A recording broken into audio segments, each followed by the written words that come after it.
Thanks, everyone. Today I'm excited to talk to Kristin again. She's got World on Wheels, which I'm always enjoy talking to Kristin. She travels amazing places I haven't yet been myself. So, welcome, Kristin. Good to see you again. Yeah, it's good to see you. Thank you for having me. Yeah, so it's 2024 and you're putting together a trip to Switzerland, you've said. Yeah, so the trip is in 2025, May 2025. I have to plan ahead because for those who have seen me before, I specialize in accessible travel. So for people who have mobility issues, wheelchair users. However, my trips are for everyone. So you don't have to have mobility problems to join me on these trips. My goal is to make sure that they are fantastic itineraries that everyone is jealous of and wants Right. to take. So that's what I've done with this trip as well. See, I think that's a real positive thing because a lot of, either if it's a wheelchair user or someone else that might have an accessibility issue or other, physical thing that might make them nervous about traveling. Sometimes they like to bring someone with them. And so I know, Absolutely. so talk a little bit about that. So, yes, I have people with mobility issues that travel with someone that's able-bodied. I even have people that are able-bodied not traveling with someone with a disability that says, "Hey, can I come? I want to join." I say, "Of course, all are welcome." So, we have a variety of people that join the trips. We have people with hidden disabilities sometimes that maybe have fatigue problems or something else that's not visible, like pain and things like that. So, really, if you think this trip is a good fit, you're welcome to join us. I have no restriction on age. I have no restrictions on abilities or anything like that. So I really try to make it as inclusive and fantastic as possible. So tell me about some of the highlights that you're wanting to include or trying to plan to include in this 2025 trip to Switzerland. Yeah, so it's an 8-day trip, and we're flying in and out of Zurich because that's the easiest major airport. We will be in Zurich and doing a walking tour there. We will be going to the Lindt chocolate factory because you really cannot visit Switzerland without having chocolate and seeing a chocolate factory. We'll be going to an art museum in Zurich, and then we'll be doing a day trip to Lucerne. So we'll be going in Old Town Lucerne. There's some really pretty buildings in the Old Town. We'll be doing a cruise on Lake Lucerne. And then we will be going up to the summit of Mount Pilatus. Forgive me if I pronounce that wrong. So that mountain summit offers views of the town, of the lakes below, surrounding mountains. Very beautiful. I'm told it also is known for its cogwheel train and gondola, which we'll be using to get to the summit. And then we will be moving on to Interlaken. And on the way, so there are no dull days. Even on our travel days, we will be seeing sights along the way. I really want you to get the most out of your 8 days there. So along the way, we're going to be going to a swinging bridge. We're going to be going to our gorge, I believe it's pronounced. Again, please forgive me. But it's this wonderful rocky gorge with a river at the bottom that's this incredibly blue color. There's wooden boardwalks so you can walk through the gorge, which is going to be pretty fantastic. There's also a waterfall nearby that we're going to visit.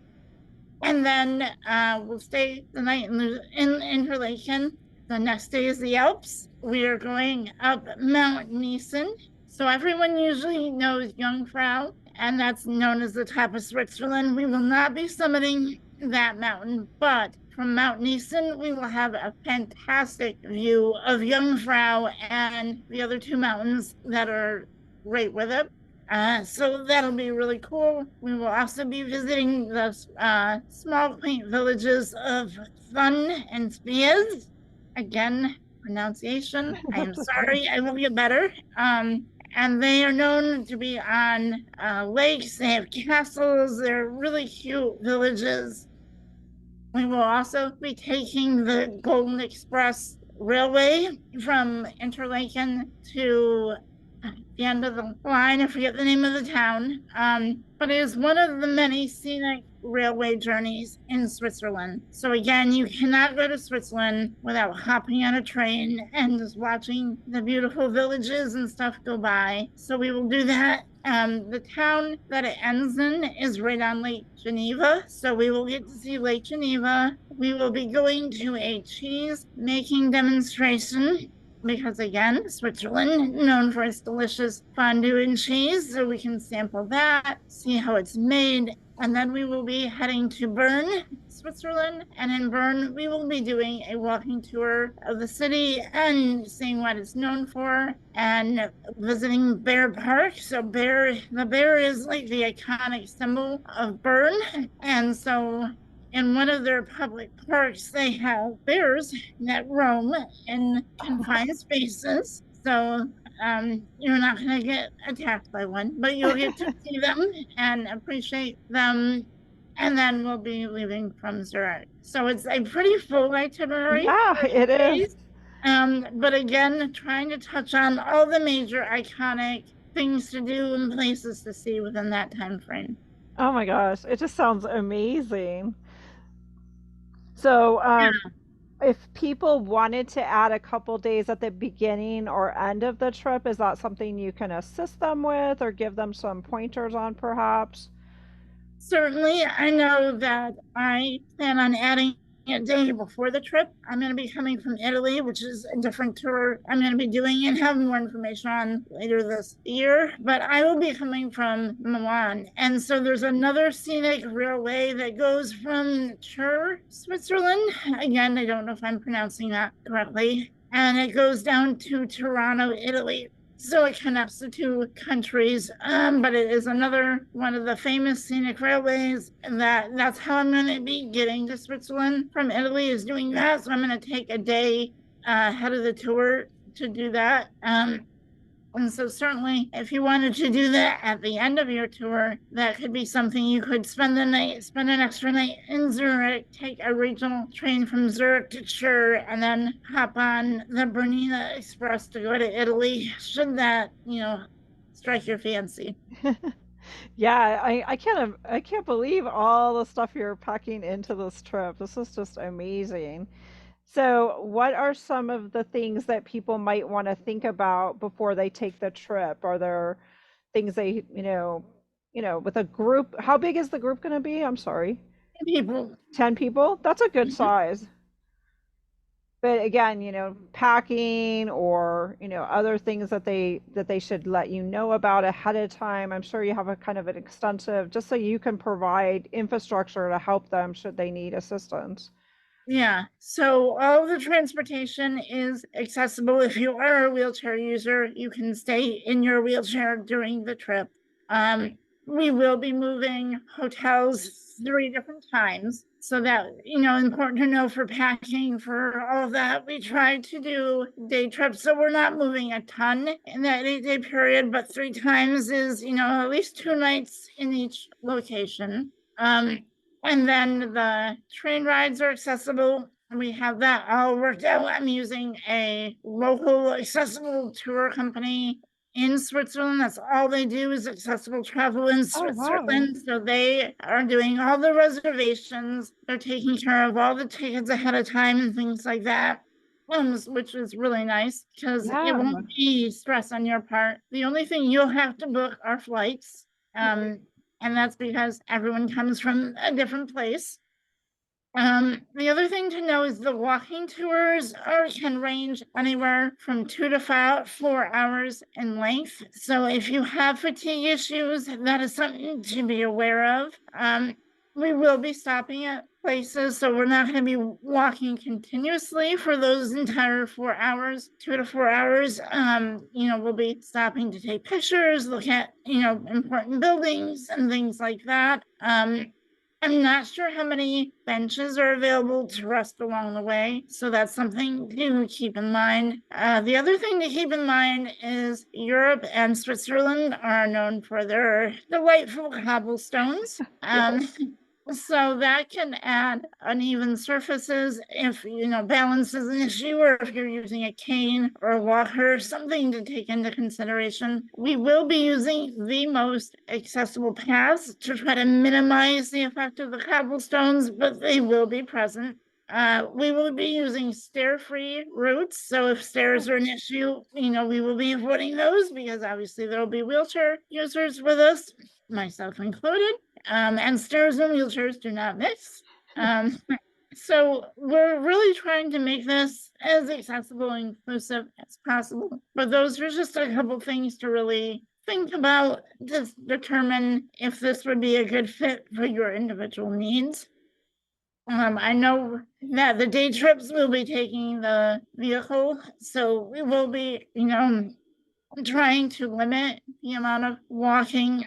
That's why we're doing a cruise to get to on Lake Lucerne to get to the gondola and the cogwheel train, because that way we can take those up to the summit, so you're not hiking up a mountain. Yeah. Because yeah, so those types of things. I will ask you to let me know your flight schedule when you book, so that way we can arrange airport yeah. pickup, because that is included in the tour price as airport transfers, all of our transfers. So included in the price, which is $4,200 a person US. That's That really includes airport transfers, all your hotels, which are 3 and 4 star hotels, which have breakfast included in your stay, all of the tours and activities that we do, the entrance fees, all of the tickets and reservations, all the train rides, that is all included in your tour price. So the only expenses that you will have to add in on your own are going to be international flights, travel insurance, lunches and dinners, because everyone has different tastes and preferences. That's why those are not included. And I've been told to estimate your budget. That can be anywhere from 50 to 70 Swiss francs a day per person for meals.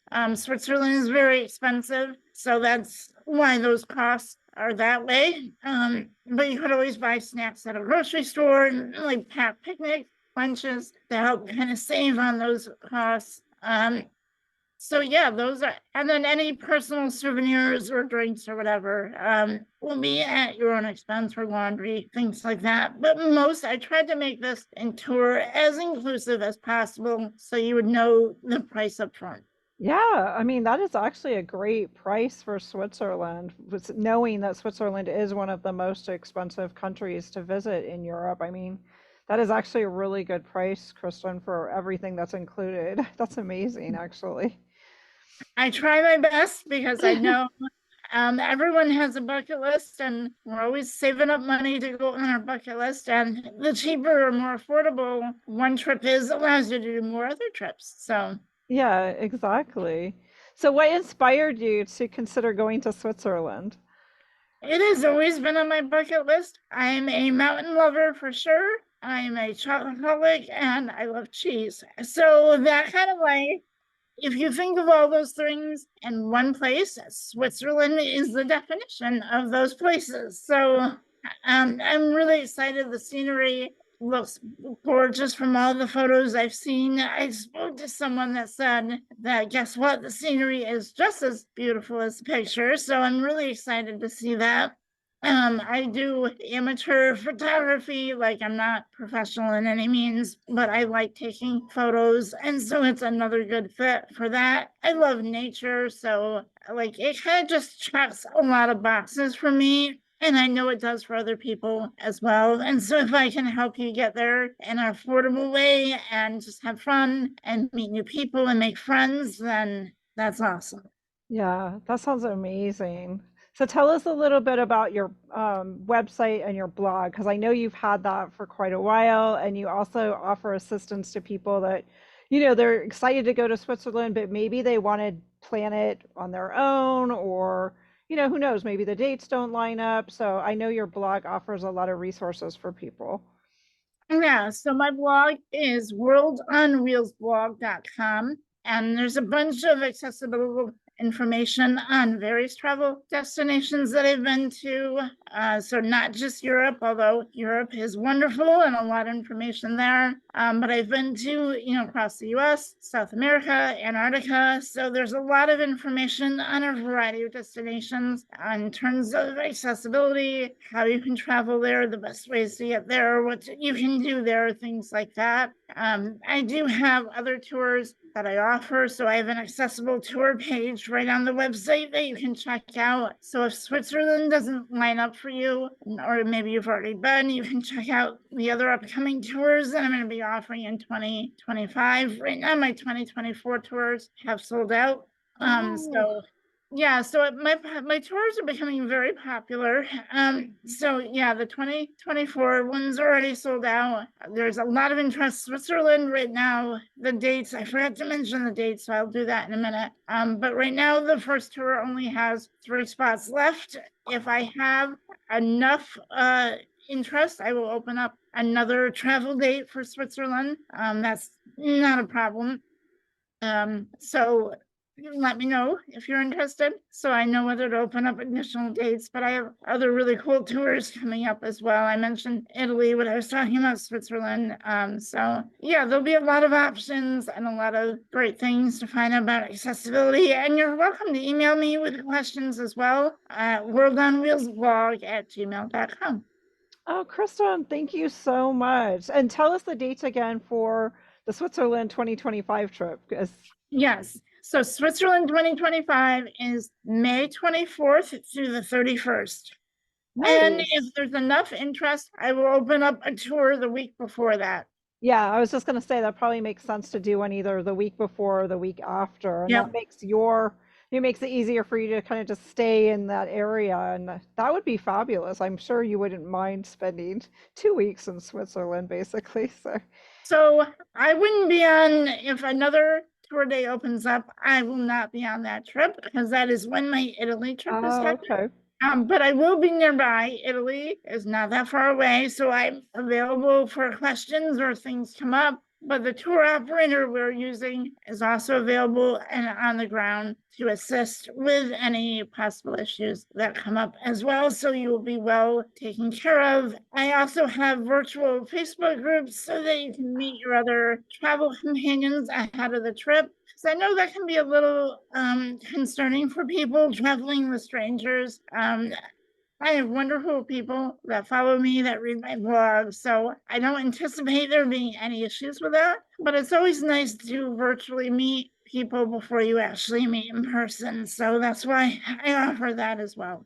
Oh, I love that. That is a great thing because I think for any of us, doesn't matter our situation, often that insecurity of who's going to be with me. But I'm sure when you have, and as you mentioned, some people have health issues or concerns that aren't visible. I mean, when my mother was fighting cancer, I mean, people would look at her, they had no idea, what was going on. And so just getting over that anxiety of like, oh, how will people view me? And relating ahead of time, I'm sure takes away a lot of that anxiety and fear that some of us may have. Absolutely. And just knowing that you're going to be with people that understand, because whether their disabilities are visible or not, they come from a place of knowing that everyone has unique needs. We're going to be understanding. So even if you walk slow, it's not a problem. Before I started using a wheelchair, I'm one of the slowest walkers in the world. So, that you don't have to be self-conscious about what other people are thinking because everyone comes from a similar background, or they're knowing that they're going to be traveling with people with disabilities. And the people that are able-bodied that sign up for my trip, even if they're not traveling with someone with a disability, they understand that people are going to have different needs, and they are just wonderful and understanding and absolutely support what I do. And that's part of the reason why they join me, even if they don't have a disability themselves, is because they love what I do. They love the trips and tours that I organize and offer and just want to be a part of it. So there's no need to worry about how you're to look or come across, or worry about self-conscious, because this is a welcome and opening space. Yeah, I truly believe that, Kristen. So one last thing before you go. Of all your trips you took in 2023, did you have one experience that kind of surprised you, a takeaway from 2023? 2023 was my year for cold weather destinations. I went to Antarctica and I went to Alaska. And I know you love Alaska, April, so but I think the wildlife was just amazing in both locations. Antarctica was the first time that I saw orca in the wild, and so that'll always be special because it's kind of like, oh my God, it's right there. Like the whales came right up to the ship, so Oh, like you weren't that far. You didn't need binoculars. You were full on seeing them, right there. And it was a little pod of a baby with two adults, oh my and gosh. just amazing. And then, of course, the penguins. I love penguins. They're my spirit animal. They're kind of waddle and clumsy on land and, all of that. So just the wildlife of 2023 was probably the highlight, and just seeing how beautiful this world is. Thanks. And again, how can people find you, Kristen, and reach out if they have questions about specific upcoming travel? WorldOnWheelsBlog.com is my website. And then if you have questions or to sign up for the trips and let me know you're interested, please email me directly at worldonwheelsblog@gmail.com. Great. Thank you so much, Kristen. I'm so excited about all your travels this coming year, and we'll have to do a recap after 2024 since you've got a lot planned for this year. So thank you so much, Kristen. Take care. Yeah, thank you.